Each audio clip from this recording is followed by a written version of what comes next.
Great,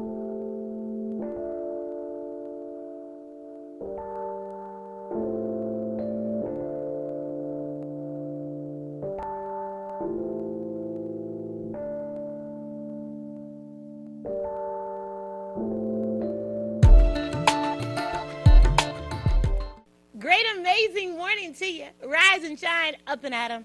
It is a phenomenal new day, and we are blessed to be a part of it. And you are officially tuned in to Coffee and Conversation with Collette. And I'm Collette, and you all know I do my curtsy because that's what I do. I hope that you all have become familiar with that. But I try to be consistent in my actions. So I do my curtsy because what do I say? I reverence you. And so, because you're not right here and I can just hug you and so be so grateful and grab your hands and look you in the eye, I just look you in the eye and I'll do my curtsy because that's the respect that I give you. Because what do I say? I know that you could be anywhere doing everything. It's Friday. It's the 21st. You're getting children ready for school. You're getting yourself ready for work or to sit in whatever it is that you choose to do or go to the gym or whatever it is.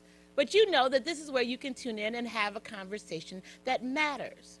And then for today, we have 2 hours instead of 1. So we're really going to engage in some things. And you all. Can I just tell you how much I love you? I found this clip. Wait until you experience this clip. Now, we're not going to be able to watch the clip in its entirety, and I'm going to let you know where you can continue to watch the clip. It's about 51 minutes in its entirety, but it's from our own Tony Brown Journal. Remember Tony Brown Journal? Remember Tony? He was one of the forefathers in having talk television that matters for people of color and addressing our issues. Well, this clip that I found that continues to have a conversation about the black woman, and I think it's so pertinent and so important as we tie into what we've been discussing over the last several weeks, that started off, of course, acknowledging the homegoing of our own Queen Aretha Franklin, and the statement about black women raising boys to be men, and then the conversation of why black men aren't enraged by our own Juliana Malveaux, and what does that look like, and then coupled in with Serena's conversation with a rep that was then in the New York Times and in the Washington Post and the LA Times deemed as rage. For women, the rage, and we can all represent and identify with the rage, but there's a power in the rage. And then we talked about the book from Miss Chantella that says rage becomes her, and how now women are using and realizing how to maximize the rage, their voice. And so then, you know what I do, I have to tie it to us as women of color. Our rage is different than everyone else's rage. It looks different in these America. It looks different to ourselves. It looks different to our loved ones because we have been taught and groomed that we have to keep it in. We have to have the answers. We have to be the peacekeeper. We have to be the nurturer. We have to be the everything to everybody, and never show, never have a release, never have a break for us where we can woo-sa and regroup because we have to have it together for everyone else. And so when you do experience that one time where she blows up, when there is just that moment where enough is enough and she finally articulates how she feels, that everyone wants to get offended and everyone wants to be in their feelings because now they're saying she's some kind of way, but they don't realize that she's been working to manage their issues the whole time. And so black women don't get a break. And so then I added in the whole conversation as we are discussing, because you know who we are. We're complete in this conversation here on WHPS. And whether you're watching us on TV 33 or streaming live or Comcast 91 or Roku, we're going to bring it full circle. Just work with us. It's just let's step by step. If you work with us long enough, we're going to bring it into all aspects of our engagement. So then I brought in a component of the political piece, which we're talking about Kavanaugh being secured in, voted in, nominated in as a court member of our highest judicial system. But he got some little things that came out. Then he got some accusers coming out. And then we talked about the Me Too movement, and then Me Too movement and black women and the black church. And so that's what I introduced to us yesterday. But I believe that we walked away with the bigger understanding that if indeed we honor and support the matriarchal role of black women in our communities, then why couldn't they be in the pulpit? Why couldn't a black woman believe that she was called? She was called. Not that she called herself or someone else called her, but she was called through her God, the spirit, the inner man in her, to say that I'm going to preach the gospel, because it's supposed to be about the gospel, and regardless of man or woman. But we get caught up in that. So there were women who shared their story in an article that was presented by the LA Times that talked about being black pastors and ministers of the gospel dealing with black men, that they were sexually harassed, disrespected, and the like. And so then we went back to the quote from Malcolm X that talks about that the black women are most disrespected, dishonored women, people actually on the planet.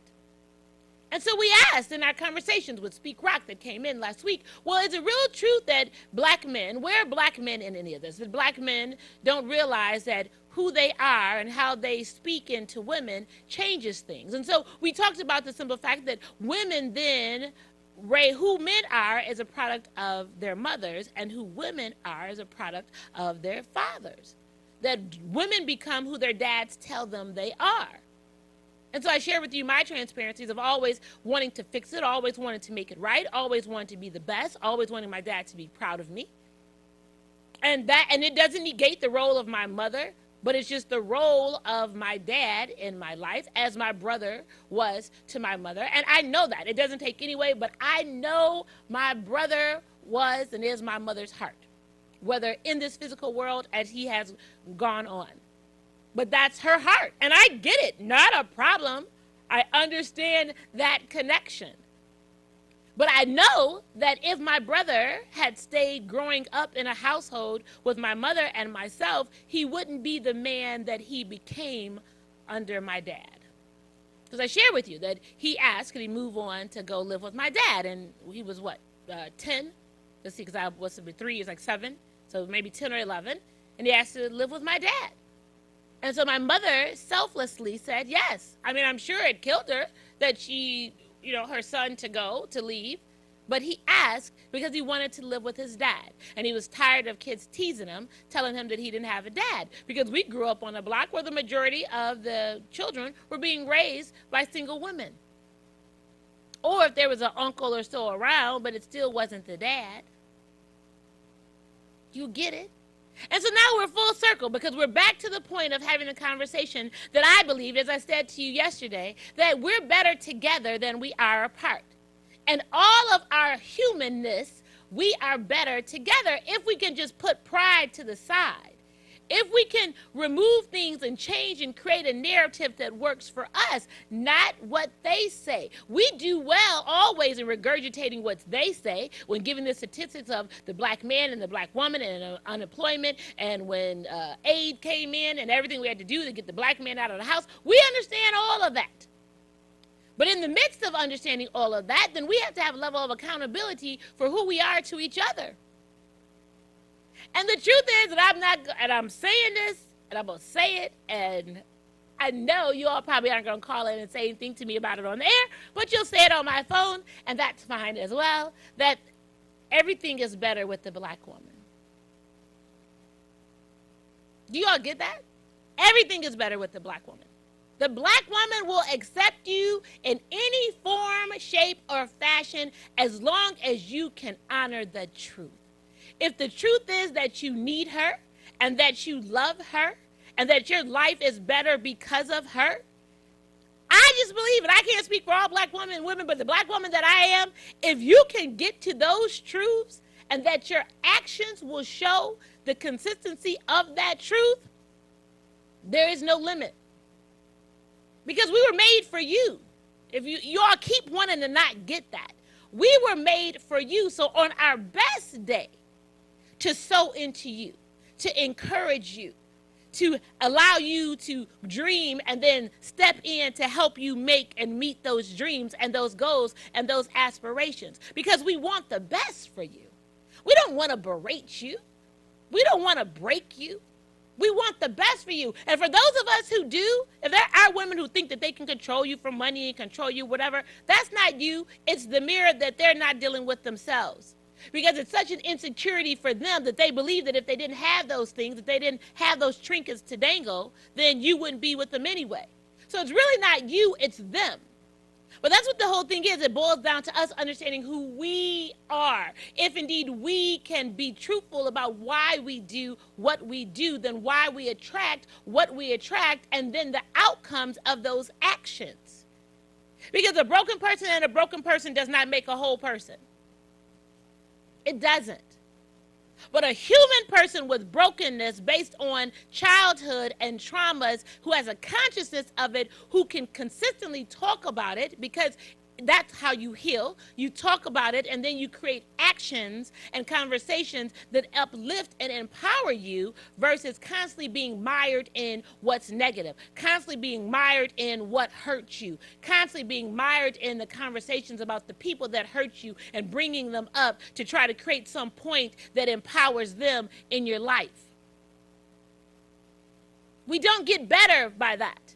And if you all don't understand me up until now, you will understand that I refuse to stay in places that are negative without solutions. I just refuse. I'm not going to. I'm not going to welcome any conversation where there is not a solution. And I'll give you a prime example. You all know my transparency. I was talking to my mother yesterday. I invited you all, women, I told you all, the first 10 people that called in.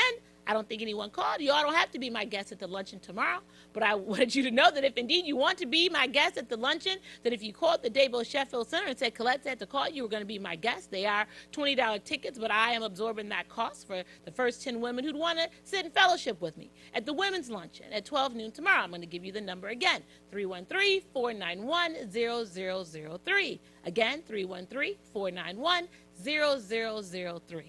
And so in the midst of having a conversation with my mother about, hey, Mom, we're having this women's luncheon, and did you invite some people? Well, my mother in her truth said, well, no. And I know my mother, right? So I'm like, well, Mother, did you invite some people? Well, no.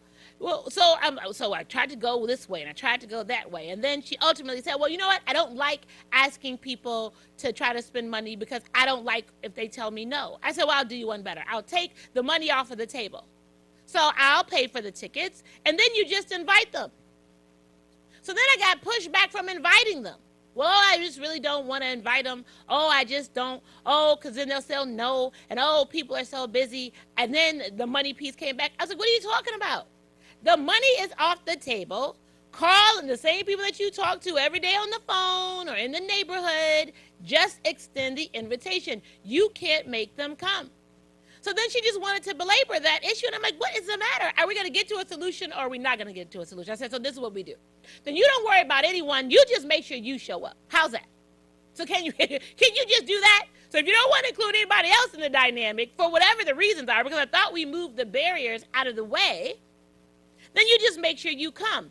And so I'm giving you that example because the truth of why we have the challenges that we have is because we don't want to move the barriers out of the way, because it's easier for us to sit and talk about the things that don't make sense, the nonsense of it all, just because that just blocks us. And that's busy work, but it's busy work and it doesn't move us to productivity. Because what's the end goal? The end goal for us is that we're going to be better. We're going to understand who we are. And then we're going to be better friends, better family members, better husbands, better wives, better community folk, better leaders in our communities. We're just going to be better. Everything about us is going to be better. But you got to take the time to do the work and to realize who you want to be. Who do you want to be when you grow up? Do you want to be a person that makes things happen? Or do you want to be someone who just sits back and constantly complains and constantly regurgitates what this life is and how bad it is for you and blah, blah, blah, and then you just sit there. And then you're mired in all of that energy that you put on yourself that's negative, and then you wonder why nothing's coming good to you and nothing's leaving out. And you want to put it on everybody else. No, it's not happening. It's not going to happen. And so I'm presenting that test today that sometimes, because I don't know what it's like to be a black man in America, can't even imagine it, and actually I really don't believe that I want to experience it. But I know what it's like to be a black woman in America, and I know that as a black woman, if I can use my voice and my power and my influence to sit and uplift the black man, so be it. That's what I'm going to do. I'm all about that life, because when you're better, I'm better. I don't care. I have amazing sister friends, all successful women, and how we identify success. Great figure jobs, you know, access, credit, all of these things, and they're by themselves. They go buy whatever they want. They can travel, go wherever they want, and they're all single. And at the end of the day, they want relationships. But what are the common conversations? Oh, well, they're intimidated. Oh, well, they have a problem with my work schedule. Oh, well, they don't want me to say I can't have time for them. Oh, well, that's like a woman wanting a successful man. He's going to be busy. He's going to have a schedule. He's going to have things and goals and running a business that he has to do. It doesn't negate you. It's just that either you want someone who's doing something or someone that's not. And if whatever that time affords itself, if you know that that person is there for you and you know that they're trying to be the most complete person they can be, wouldn't it make sense that you give them a pass and work with them? But no. We want someone who just sits there and waits for us to call, waits for us to move, waits for us to breathe, everything. And then you get mad and say she's not bringing anything to the table. Well, you didn't. That's not what you wanted. You wanted someone to sit and totally depend on you. And I'm just saying, you got to stop that, black man. Because again, everyone plays their position. I'm not trying to say that you have to have two superstars external. You could have a superstar that's in the background and then you can be in the forefront. Or she can be in the forefront and you can be in the background. But as long as you realize that together we're better. And we have to deal with our truths.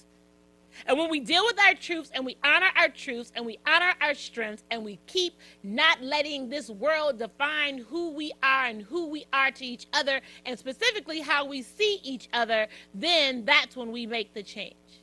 And the lines are lit, and I'm going to ask Sean if the clip is ready, because if the clip is ready, I want us to go to the clip before I engage the cause, because I think the clip will set the tone for the rest of the conversation. You all know we have 2 hours today. So, Sean, if the clip is ready, let me know. If not, you're ready? Okay, so everyone, this is what we're going to do. We're going to go to the clip. It's called The Black Woman, Tony Brown's Journal. You all hang on. Don't go anywhere. All the lines are lit. I'm going to get you all. But I want to start off with this roundtable discussion. This show will concentrate on one of the greatest institutions in the world, the black woman.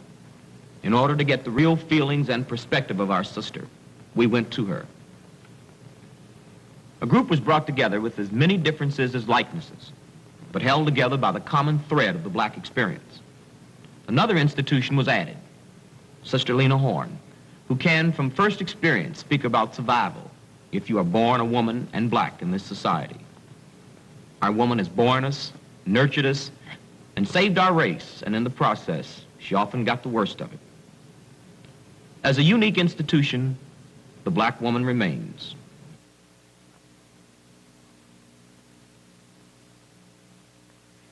I believe the role of a black woman is to work for a just society, the kind of a society in which children can grow up without fear,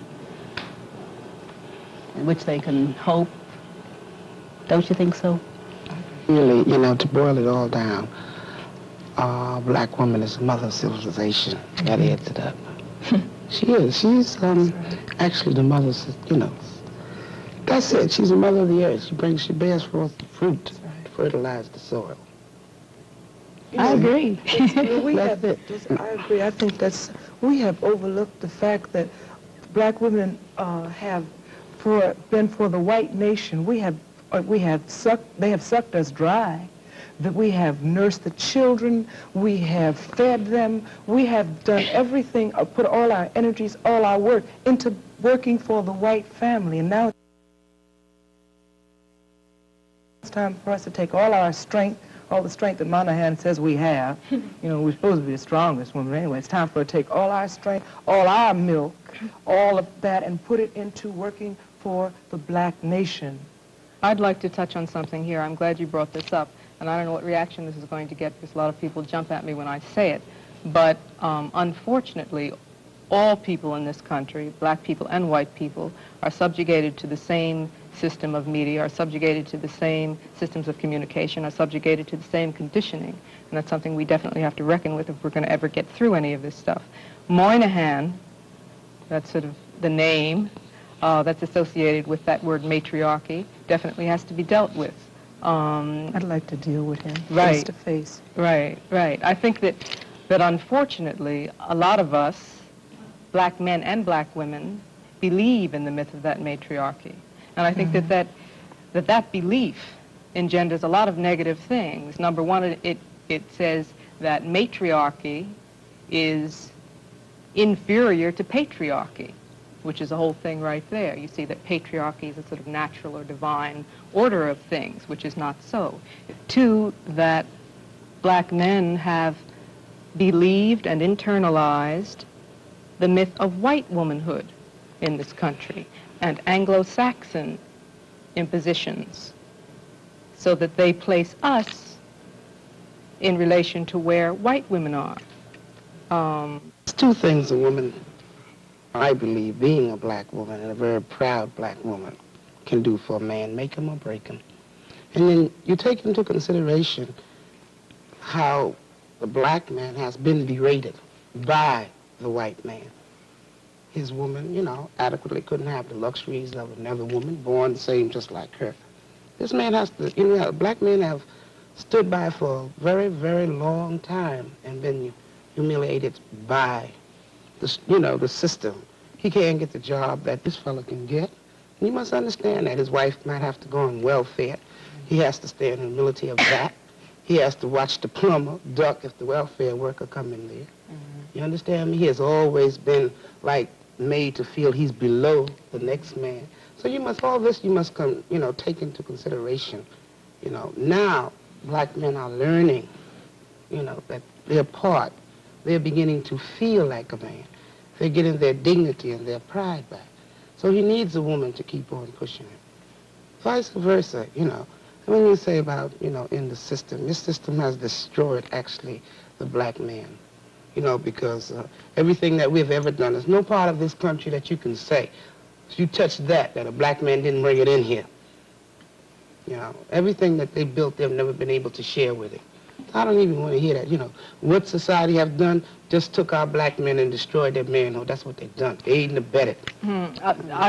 Please, I'm certainly not in disagreement. I'm in 200% agreement with everything you said. I think we all are. But mightn't it, excuse me, mightn't it be, you know, like, we understand that what the brothers are going through now, as you say, the cultural national, but mightn't it all be very revolutionary, and you might be the better woman for understanding that they, at this point, they need you to walk a few feet behind them to get their manhood together. So if it takes that, then I'm going to do whatever the brothers need now. I mean, I've been doing a lot of research on slavery and talk about wiping out and ripping off our people.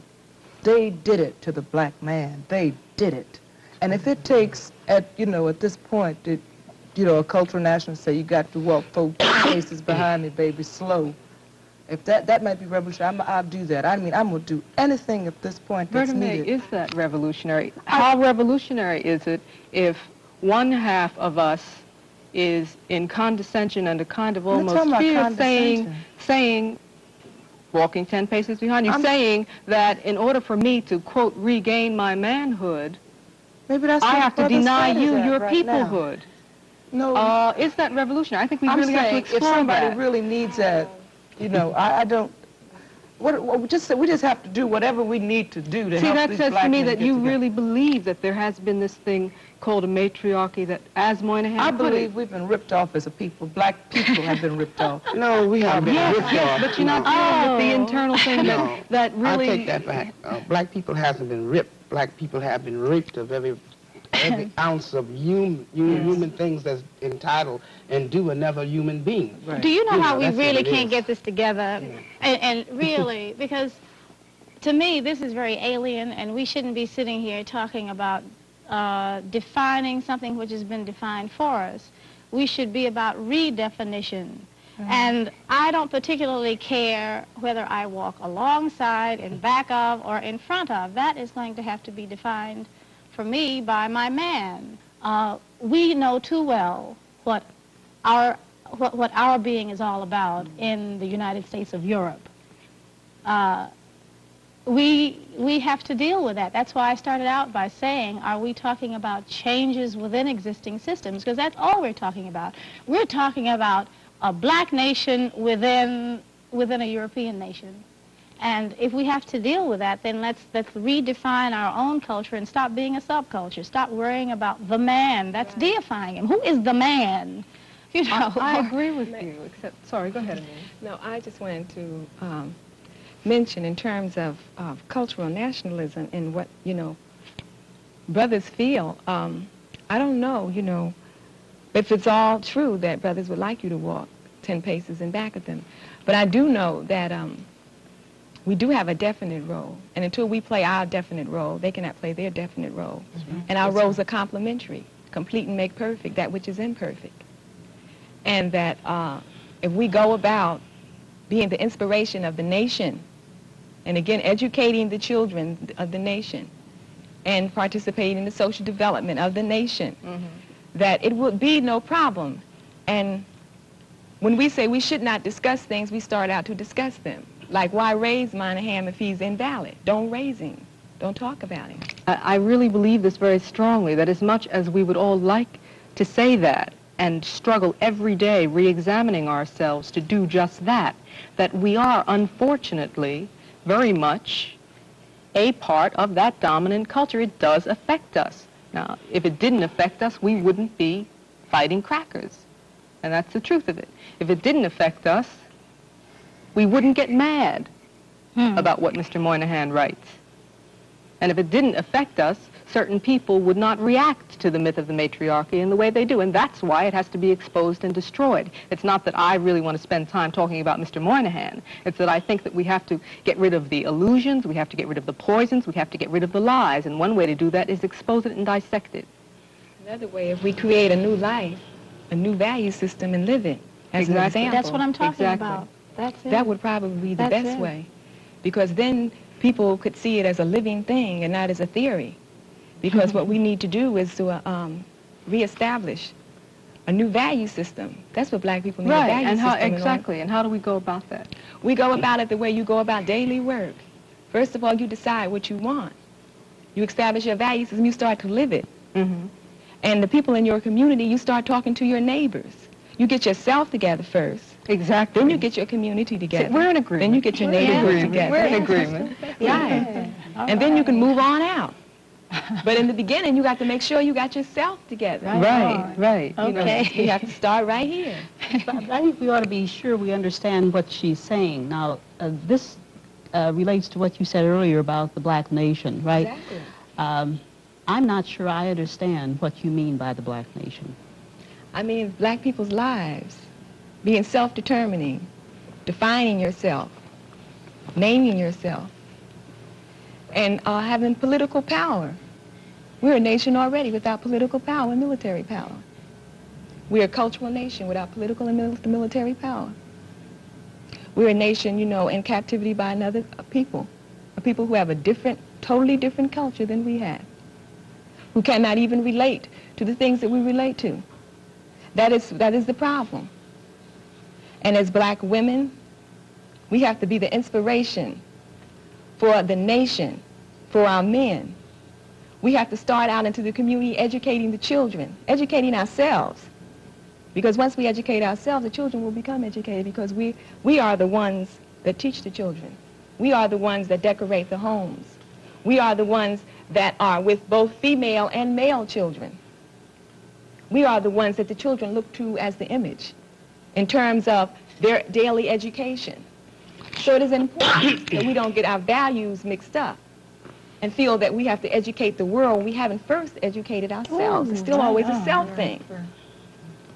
Indeed. I mean, the world will relate to us once we can relate to ourselves. I mean, I think we're afraid of definitions and afraid to set guidelines because we might have to live by them. If you stand up and say a black woman should do this and that, then you might have to do that. But if you say, well, we don't have to say anything, you know, we can just do it. Do what?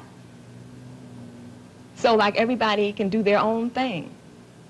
But every society needs a value system. Every society has a criteria in which they live by.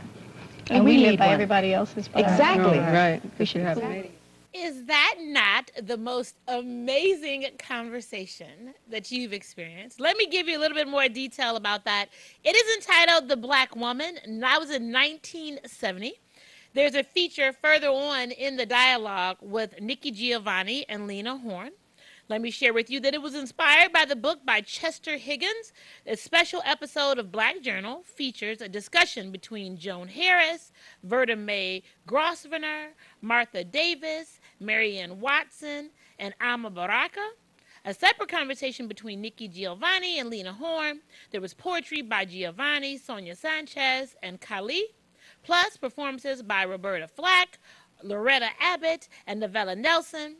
Interview with Albert Clegg Jr. of the Black Madonna Church, and executive produced by Tony Brown and directed by Stan Latham. Is that not the most amazing clip? When you continuously watch it, when you get probably into maybe 20 minutes or so, there was a most interesting dialogue with the young woman from the Urban League, and she's told, because she asked the question, and you all saw the question about why she didn't understand what the Black Nation, can you define what the Black Nation is? And so one of the guys said, well, the truth is you really need to get from behind that desk and come down into the hood where the average Black folk are, because you have disconnected yourself, so you can't even sit and best represent us because you don't know what we deal with. Oh, it's just an amazing clip. But everyone, that was in 1970. We're in 2018. We're having the same conversations. Did you get the points? Key points. The myth of matriarchy. Manhood versus peoplehood. Defined by my man. I don't think some of us in the generation have ever heard a woman speak that way. Did you hear what she said? Well, however it looks, if I walk in the front, in the back, on the side, I think that has to be defined by my man. What do women think about that now? Would you even say that? Does that make you feel that you're giving all your power to your man? I would love to know what a woman say that in 2018. They talked about the Black nation within the European nation. Complete and make perfect that which is imperfect. Decide what you want and live it. Get yourself together first. Maybe our problem is that if we decide what we want, then there's action. We talk about that on this show. And the definitions and guidelines of what we have to live by. Those are the same things that we're speaking on 38 years later. Amazing clip. I could have said, and actually I had to fight myself that I didn't want to devote the whole hour for us watching it, because it is an amazing piece, and it's just amazing. If you go to YouTube and you Google The Black Woman 1970, Tony, I think I didn't put Tony Brown's Journal, but if you put in Tony Brown's Journal, it should definitely come up, and you can see all 51 minutes in its entirety. But I think that helps set the tone for the conversation on this morning. Let me go to the line. Thanks for your patience. Great, amazing morning to you. Good morning. Great morning. You know, when you give you a picture, because I lived it. Yes.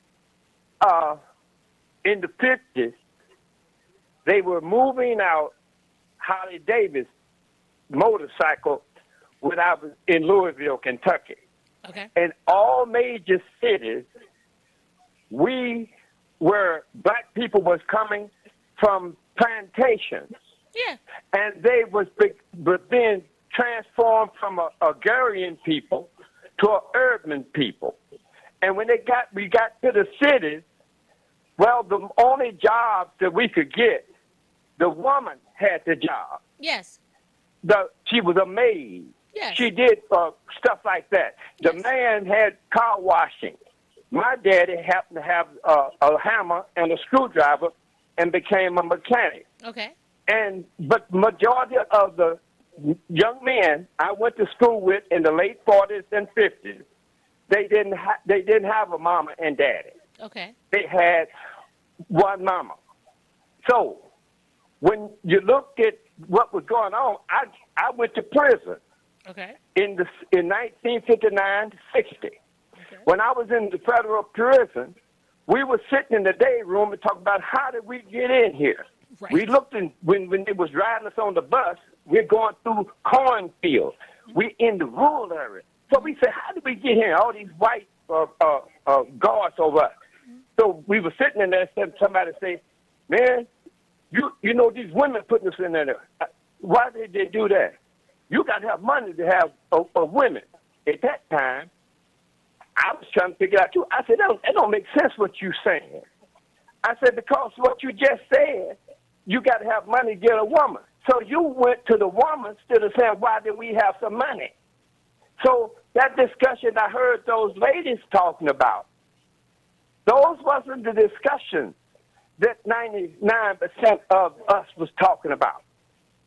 Stay there 1 second, Brother Tyrone. Stay there for a minute. So do you mean the discussions that black men and black women were having at the time in which you were trying to create a job and create money for your families, or do you mean the discussion that you and your as black men that you all were having? Help us understand. Majority of the black out in my neighborhood, okay, they went to jail. Okay. They didn't go to college. So the discussion that the college dudes, it was about 5% in the neighborhood. What they were Tony Brown was talking about, we wasn't the 5%. We wasn't talking about that. Okay.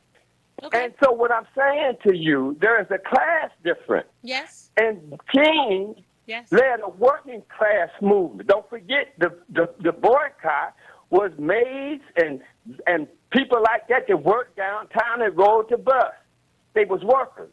Okay. They wasn't educators. Yes. And they carried on a boycott. They wasn't talking like those ladies which you just shown. Okay. So in Birmingham, when they had the first in the country black people said we ain't gonna regard no law, we're gonna march and we're gonna do it every day until you meet out the man. We're gonna mess up your economy. Okay. 38 days. Well, those women wasn't talking about black nationalism. Black nationalism came from those with education, and they brought confusion to a revolution was carried on by black working class, who was 95% of the population. Okay. So when you when you look at how many went to college, okay, what our real struggle was, our struggle wasn't about what Leroy Jones' wife and Lena Horne. You remember when they killed Brown over in Ferguson just not too long ago, the young boy? Mm-hmm. They sent Oprah Winfrey, and they said, "Get away from us. You don't come over. You're not a part of us." They told Sharpton and Jesse Jackson the same thing. And those people who led to Black Lives Matter in Ferguson was working and poor black, and they killed every last one of the leaders because they would not accept middle class talking about a problem we was living, and they went to college from high school and never lived that problem. Okay. So stay there, Brother Tyrone. When you look at history, I want to give you an example, and from that on, like when you growed up, majority of the young women and the young men did not go to college. Okay. They have a whole different lifestyle, but the one comes from college is defining our lifestyle, which is the majority, and they don't know nothing about it then, and they don't know nothing about it now. In fact, they are the ones who collaborated with dashikis and three-piece suits coming out of college. They collaborated with the Governor Engler, what's this Governor Snyder, all them black preachers who got all these degrees. Okay. And look at our conditions. So when you look at history, you got to say, what was the majority doing?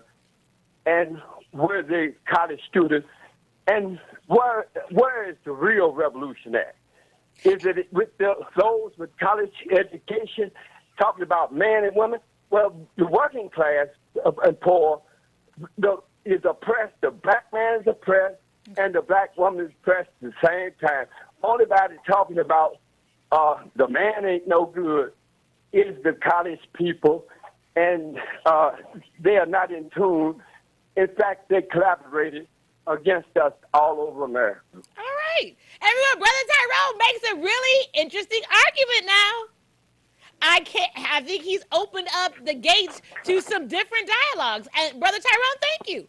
Thank you for your contribution this morning. Everyone, I appreciate what he said. So if indeed the difference in class change the dynamics of our structure, then it has to be addressed in all aspects of who we are. So how did the class difference infect our homes? So if we were all poor, so explain to me then what's the challenge if we were all poor, but we didn't have a mom and dad in the household? So is the only reason why we didn't have a mom and dad in the household because we were poor, because everyone needed to go on welfare? So that put the man out of the house, but then that was the disconnect for the black man and the black woman? So is that what we're suggesting? And then maybe the bigger conversation that is if there's more of a working class than the middle or the upper class, but the middle and the upper class, as Brother Tyrone suggested, are the suits and the like, that if then they have all the power, why then did the lower class elect and select them? Because if there's a vote, if your vote is your voice, then why are those the people that you would choose to put in to best represent you if you didn't identify with them? So isn't that some disadvantage in and of itself, because you're selecting and electing someone that you say doesn't have your story, doesn't know your history, can't work the best on your behalf because they don't have your experience, but you put them in office. But then in the same tone, we then encourage our sons and our daughters to grow up to have those same experiences. Because we all said that it wasn't good enough that our grandmothers were domestics, or we worked in the steel mill or in the coal mining facilities, that wasn't good enough, because we want you to go and get educated so you can have a better life. So then that changes you, that changes your class. Do you get? So are we clear about what it is that we want and the expectations of who we are? If that is, again, what we're saying we're battling. So if we as people of color are battling the stigmas attached that we presented with class, the difference of who we are in a classist society, then how do we fix it? Okay, I like that. All right, Brother Tyrone. You know, man, Brother Tyrone and I don't always, mesh on certain things, but I appreciate that one. That was good. Thanks for your patience. Let's see what you have to share with us this morning. Great morning to you. Yeah, that was, he was down on the money. What he's saying was true. Okay. I think class do have a lot to do with it. Okay. But the problem, what it is to me, is that I think when you had the blacks coming from the South up here, they didn't have that attitude like a lot of these Northerns. See, when they came from the South, they might have come up here they got to look for work and stuff like that. Okay. They didn't have the attitude that these Northerners have. I think what the problem is with a lot of these Northerners, they was brainwashed, and a lot of them had the attitude if they was lighter or got more education, they didn't even want NAACP was like that when they first started. They didn't want to deal with the working class black. And what gets me, how come you got these other foreigners will come here from the country that they born at, and they can be poor and they can get along until each other get on their feet? We don't do that. It used to be a time that when a black person come from the South here, he had to stay with a relative. That relative helped them until they got on their feet. Yes. And another thing I'm going to speak about right quick, when you talk about the women, that women clip was dead on the money. But what I found out for years, that you got a lot of women out here, but you got very few ladies out here. See, you got men had worked, I done seen men have worked all their life and made good money, and then they don't still have nothing. That's because that woman that they got involved with was never taught nothing, so they could never have. Here you is and work 12 hours a day. You got to go home and cook your own food. He didn't have to do that when I was coming up. And see, that's a problem with a lot of them. They don't teach them nothing now. Nice. Wait, I need you. Wait. You're a first-time caller, because I haven't heard your voice before. So thank you for calling in. And I want you to stay there. Look, I need you all to get what he just said. Oh, did you get it? So if a brother, because that's a great point. Work is work. income is income. So whether he's going to the plant, whether he's going to the clerk, going to the city job, whatever, work is work. But when he brings that home, and he still got to cook, and he still got to clean, and he still got to work to take care of the children because there's a woman there that wasn't taught, how does that help the structure? But sir, let me ask you this. Was the expectation that that's what the woman does? Were those defined roles at that time? So if you stay at home, then you're supposed to cook and clean, and when I come home, can you talk about that? Well, I still think it goes. It was how you was raised. Okay. Because when I was coming up, my mother worked and my father worked. Okay. And see, when the kids see that structure when they real small, they gonna live by that. Because I've seen people for years running in that situation, and the relationships they have today is like if you pull in one way and the other person pulling that way, you ain't gonna never get nowhere. See, so you have to be togetherness on it, and then the attitude. Then you got another attitude with the educated women. I've seen educated women didn't want no blue collar man. They wanted to try to get a doctor or a lawyer like their girlfriend, and they had an opportunity to have a nice working man ready to provide for his family, but he's not good. He's not in my place because I got a degree and he's blue collar. I'm better than that. Where do we get that from?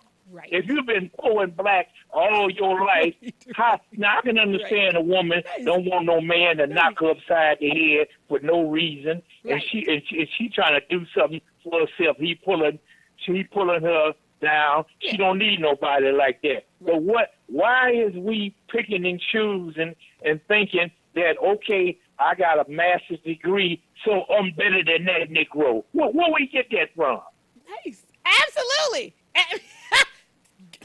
Where did we get that from? Where did we get that from?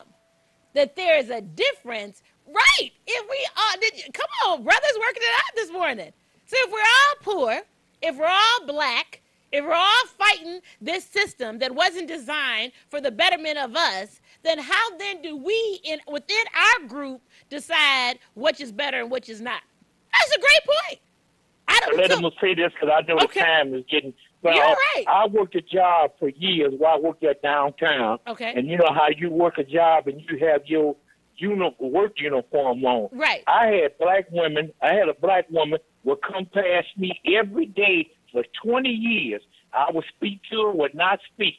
And one time I had to go up to the credit union. I was getting me a new car. Okay. And so I said, well, I'm off today. And I put on a suit and tie, dressed real nice and everything. All of a sudden, when she seen me with that suit and tie on, dressed up real nice, she wanted to speak and talk. I said, what, a brother got to have a suit and tie on, and he's been speaking for you for 20 years?